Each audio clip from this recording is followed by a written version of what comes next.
저와 번갈아 교독하고 마지막 절 함께 읽겠습니다. 우리는 그리스도 안에서 그의 은혜의 풍성함을 따라 그의 피로 말미암아 속량 곧 죄사함을 받았느니라. 이는 그가 모든 지혜와 총명을 우리에게 넘기게 하사 그 뜻의 비밀을 우리에게 알리신 것이요 그의 기뻐하심을 따라 그리스도 안에서 때가 찬 경륜을 위하여 예정하신 것이니 하늘에 있는 것이나 땅에 있는 것이 다 그리스도 안에서 통일되게 하려 하심이라. 모든 일을 그의 뜻의 결정대로 일하시는 이의 계획을 따라 우리가 예정을 입어 그 안에서 기업이 되었나니 이는 우리가 그리스도 안에서 전부터 바라던 그의 영광의 찬송이 되게 하려 하심이라. 아멘. 제가 지난주 금요일 새벽 설교를 너무 설명을 어렵게 하지 않았나 반성이 되었습니다. 제가 자주 한글 성경 번역 문제에 대해 언급하는 이유는 사실 그렇게 중요하지 않은 문제이긴 하나 그럼에도 정확한 본문을 알려드리기 원해서 말씀드리는 겁니다. 성경에는 다양한 판본, 예를 들어 표준 세번역, 현대인의 성경, 쉬운 성경, 공동번역, 개역개정, 개역한글 등이 존재하는 이유는 그 번역의 문제를 수정하고 좀 더 쉽게 번역하면서 나오는 것들입니다. 여러분이 오래된 성경 판본을 볼 기회가 없겠지만 대한성서공예박물관이나 숭실대 성경박물관에 가서 보게 되면 기독교 성교 초창기 번역본들을 볼 수 있습니다. 우리가 성경으로 사역하는 개역개정과 비교해도 과거 성경은 내용은 물론 읽기도 힘이 들 정도입니다. 이런 번역들의 오류들이 많아서 개정의 요구가 나오면 새로운 판본들이 나올 것입니다. 번역의 오류가 성경의 오류는 아님을 아셔야 합니다. 이번 본문이 좀 복잡했던 이유는 헬라어 원문으로 된 에베소서 1장 3절부터 14절까지가 한 문장으로, 그러니까 헬라어로는 한 문장으로 된 찬양시인데 한글 성경은 다섯 문장으로 나눠서 기록하면서 이 번역이 약간 좀 꼬이게 된 면이 있습니다. 그래서 원본대로 수정하다 보니 설명이 복잡하게 되었던 것입니다. 그래서 어제 읽은 본문을 제대로 번역한 표준 세번역을 읽어드리고 오늘 본문으로 나가도록 하겠습니다. 7절부터 10절을 읽어도록 하겠습니다. 우리는 이 아들 안에서 하나님의 풍성한 은혜를 따라 그의 피로 구속 곧 제 용서를 받게 되었습니다. 하나님은 우리에게 모든 지혜와 총명을 넘치게 주어서 그리스도 안에서 미리 세우신 하나님이 기뻐하신 뜻을 따라 하나님의 신비한 뜻을 우리에게 알려주셨습니다. 하나님의 계획은 때가 차면 하늘과 땅에 있는 모든 것을 그리스도 안에서 그분을 머리로 하여 통일시키는 것입니다. 오늘은 예수님의 구속사역에 관해 설명하고 이렇게 쓰는 바울의 의도가 무엇인지 살펴보도록 하겠습니다. 은혜와 깨달음이 있기를 예수님의 이름으로 소망합니다. 우리를 위한 예수님의 보혈의 피로 우리는 죄사함을 받게 되었습니다. 이 예수님의 죽음의 의미를 우리에게 알리심으로 우리가 죄사함의 혜택을 누리게 하려는 하나님의 계획입니다. 이 계획은 죄인들만 구원하는 것이 아니라 유대인과 이방인 사이에 막혔던 담이 그리스도 예수 안에서 무너짐으로 한 성령으로 통일되어 하나님께 나아갈 수 있게 된 것입니다. 예수님이 오시기 전에는 하나님은 유대인만의 하나님이셨습니다. 그러나 때가 찬 경륜에 의하여 예수 그리스도로 인해 막힌 담이 허물어지고 이방인들에게 구원이 확장된 것입니다. 아직도 유대인들이 예수님을 받아들이지 못하는 이유는 그들의 편협한 선민 사상 때문일 것입니다. 하나님을 자신들만의 하나님으로 가두려는 편협함 때문에 진실을 보고도 무시하는 것입니다. 그래서 유대인들은 이사야서 53장을 읽지 못하게 한다고 합니다. 결은 다르지만 최근에 의사 정원 문제로 국가와 의료계가 갈등한다는 이야기를 듣고 그들이 참 유대인 같다는 생각을 하게 되었습니다. 의사의 정원이 늘어나는 것은 지금과 같이 한 의사에게 너무 많은 환자가 집중되어 제대로 된 의료 혜택을 받지 못하는 문제를 해결하고 특히 지방에는 의사가 부족하여 의료 혜택을 받지 못하니 지방 의료의 불균형을 해소하는 국민에게는 정말 필요한 조치입니다. 그러나 기득권 세력인 그들은 정원이 늘어나게 되면 자신들의 파이에 숟가락이 늘어나는 것이니 자신들의 수입이 줄어들기 때문에 반대하는 것입니다. 그들은 환자들을 볼모로 파업을 하니 그동안 나라에서도 그들의 요구를 받아들였던 것입니다.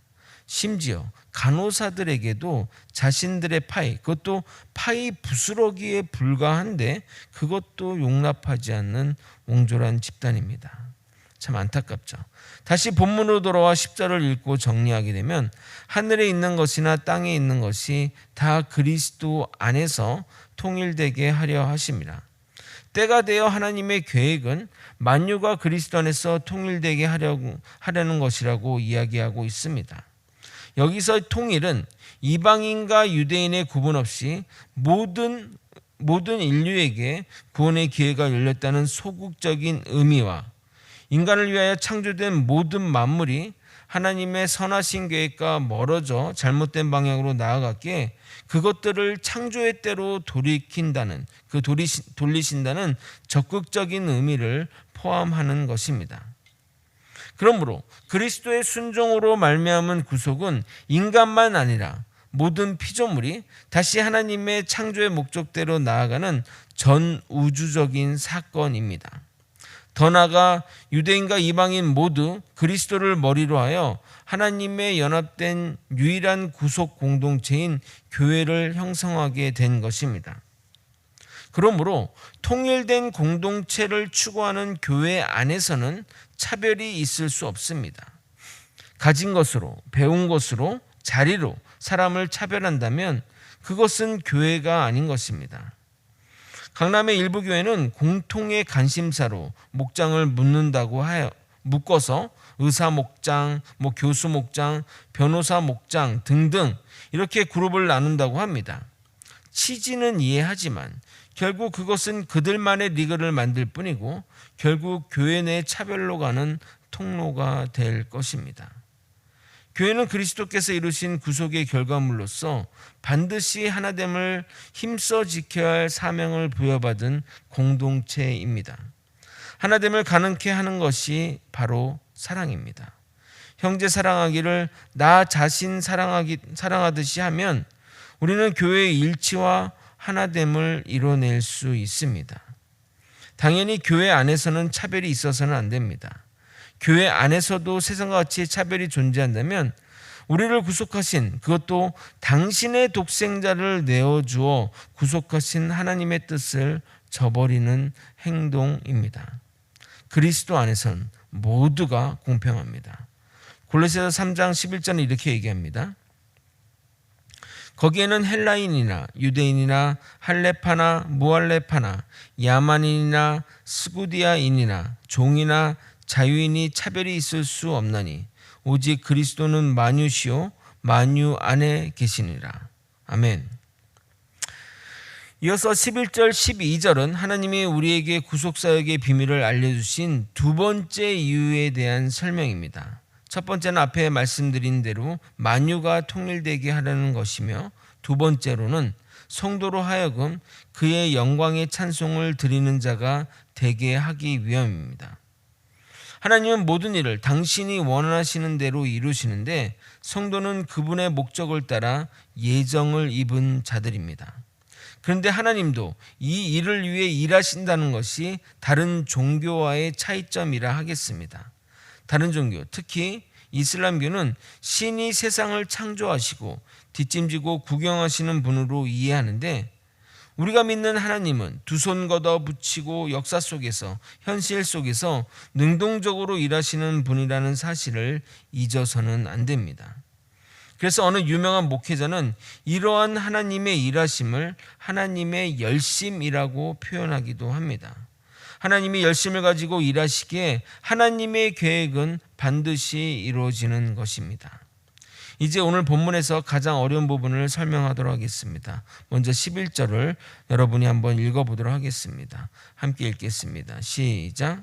모든 일을 그의 뜻의 결정대로 일하시는 이의 계획을 따라 우리가 예정을 입어 그 안에서 기업이 되었으니.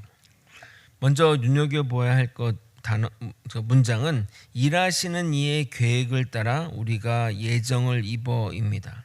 이 의미는 구원을 위한 선택이 하나님의 뜻과 주권에 달려 있음을 말하는 겁니다. 우리에게는 전혀 선택권이 없습니다. 하나님의 예정은 하나님의 뜻과 주관에 달려 있습니다. 그러므로 지난 2주 수요일날 제가 언제 설교인지 모르겠지만 그 예지 예정론의 주장은 성경적이지 않습니다. 우리들의 구원 계획은 우리의 조건과 의지와는 무관하게 하나님의 주권에 의해서 이루어지는 것입니다. 제가 우리 또 소목사님 웨스트민스턴에서도 얘기했지만 우리가 믿는 것, 우리가 지금 교회에 나와서 하나님을 믿는 이 자체도 하나님의 예정하심에 의해 그 결과라는 것입니다. 이어서 그 안에서 기업이 되었단 말은 무슨 의미일까요? 표준 세번역은 그 상속자가 되었다고 얘기를 하고, 현대인의 성경에는 주의 백성이 되었다고 하고, 공동 번역에는 그리스도를 믿게 되었다라고 해석하고, 영어 NIV 성경은 뽑혔다라고 했는데 가장 잘 번역한 것은 오늘 읽은 본문인 개역개정본의 기업이 되었다입니다. 번역본마다 다 다양하게 그것들을 해석하는데 이것은 저의 집착이라 봐도 될는지 모르겠지만 사실 어떤 번역을 해도 그 의미가 거기서 거기지만 가장 원본에 가까운 것을 찾고 싶은 저의 마음이 있어서 여러분에게 이런 것을 설명해 드립니다. 기업이 되었다는 그 헬라어 원문 에클레로데메는 그 원형이 제비뽑기에서 나왔습니다.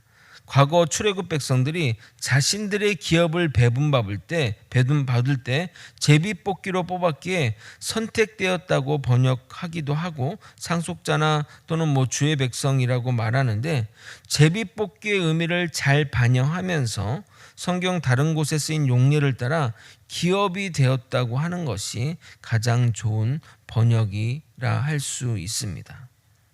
하나님이 우리에게 구속의 계획의 비밀을 밝히신 두 번째 이유는 기업으로 삼으신 성도로 하나님의 영광의 찬송이 되게 하려는 것입니다. 12절을 여러분이 한번 읽어보겠습니다. 함께 읽겠습니다. 시작. 이는 우리가 그리스도 안에서 전부터 바라던 그의 영광의 찬송이 되게 하려 하심이라. 그러니까 구속하신 그 비밀들을 우리에게 알리신 것이 우리가 그분의 영광의 찬송이 되려는 그 목적이 되려는 그것들이라고 이야기하고 있습니다. 이것은 하나님이 우리를 창조하신 목적과도 일맥상통합니다. 이사야서 43장 21절입니다. 이 백성은 내가 나를 위하여 지었나니 나를 찬송하게 하려 함이니라. 어떤 이들은 이 성경 본문을 보면서 아니 우리가 하나님의 기쁨조냐 찬송하라고 만드셨는 게 좀 불편하다라고 생각하며 말하시는 분들이 있는데 이것은 하나님이 우리에게 바라는 것이 찬송뿐이라는 말이기도 합니다. 전지전능하시고 우주와 만물을 창조하신 하나님께 우리가 무엇을 드릴 수 있겠습니까? 그리고 하나님은 우리에게 무엇을 받을 만한 것이 있겠냐 이 말입니다. 찬송 외에는 하나님을 향한 그 찬송 외에는 우리가 드릴 것이 없습니다. 그런데 그런 온전한 찬양도 못 올리는 우리의 현실을 정말 직시해야 합니다.